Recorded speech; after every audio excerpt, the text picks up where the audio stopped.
অবস্থা গাইস, কেমন আছো সবাই? আশা করি ভালো আছো। তো ফাইনালি সুড়ঙ্গ 2 এর আপডেট কিন্তু চলে এসেছে আর অনেকদিন আগে, বাট আমি ভিডিও করতে পারি নাই।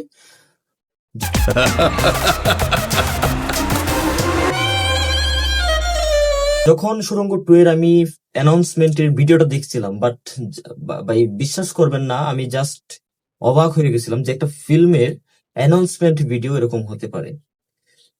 সুড়ঙ্গ 2 আসবে সেটা মোটামুটি কনফার্মই ছিল সবাই, কিন্তু কবে আসছে সেটা তো কনফার্ম ছিল না। ফাইনালি ঈদের বাইরে একটা বিগ বাজেটের সিনেমা রিলিজ হতে যাচ্ছে, সুড়ঙ্গ 2। তো সুড়ঙ্গ 2 এর অ্যানাউন্সমেন্ট ভিডিওতে আপনার খুব সুন্দরভাবে দেখিয়ে দিয়েছে যে সুড়ঙ্গ মাসুদ থেকে কিভাবে সে গ্যাংস্টার হলো, তার পরবর্তী রাজ্য কিভাবে সাজালো, তার পিছনে আরো 10টা লোক কিভাবে আনলো, সে সবকিছুই দেখাবে। সুড়ঙ্গ 2টা হবে এক্সিট আপনার সুড়ঙ্গের সিকুয়েল প্রিকুয়েল যাই বলেন সবই। সুড়ঙ্গের সিকুয়েলও হবে, প্রিকুয়েলও হবে। তারপর আরেকটা বিষয় নিশ্চিত করেছে রায়হান রাফি, যে তাণ্ডবে শাকিব খান অর্থাৎ মিখাইলের সাথে সুড়ঙ্গ মাসুদের একটা অ্যাকশন থাকবে।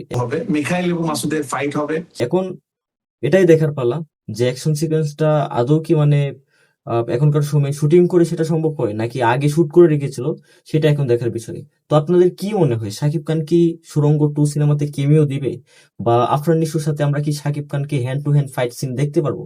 আর যদি এরকমটা হয়, রায়হান রাফি যদি এরকমটা করতে পারে, তাহলে কিন্তু বাংলা ইন্ডাস্ট্রির জন্য এটা একটা মাইলফলক সৃষ্টি করবে।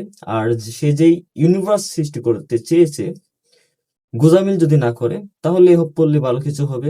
আর যদি গোজামিল করে ফেলে তাহলে বাকি যেগুলো আছে সেগুলো ঝুলে পড়বে। এখন সুড়ঙ্গ 2 এর যেই বিজিএম ব্যাকগ্রাউন্ড স্কোর যেটা দেখলাম, আমি আইতাছি তগলিকা সুখবর। আরাফাত মহসিনীদের করা, মানে বিজিএমটা টপ নচ লেভেলের হয়েছে। আর ফিল্ম অ্যানাউন্সের যে ভিডিওটা সেটার কাটটাও খুব সুন্দর হয়েছে। আর ডায়লগ ডেলিভারি আফরান নিশোর অনেকটাই আপডেট লেগেছে, উন্নতি লেগেছে। আর ব্যাকগ্রাউন্ড স্কোরটা আমার সবচেয়ে বেশি ভালো লাগছে। দেখা হইব 2026 ডিসেম্বর। তো হোপফুলি ডিসেম্বরে আসছে, এই 2024 সালের ডিসেম্বরে আসছে সুড়ঙ্গ 2। আমরা খুব করে আশাবাদী যে ভালো কিছু আসতে যাচ্ছে।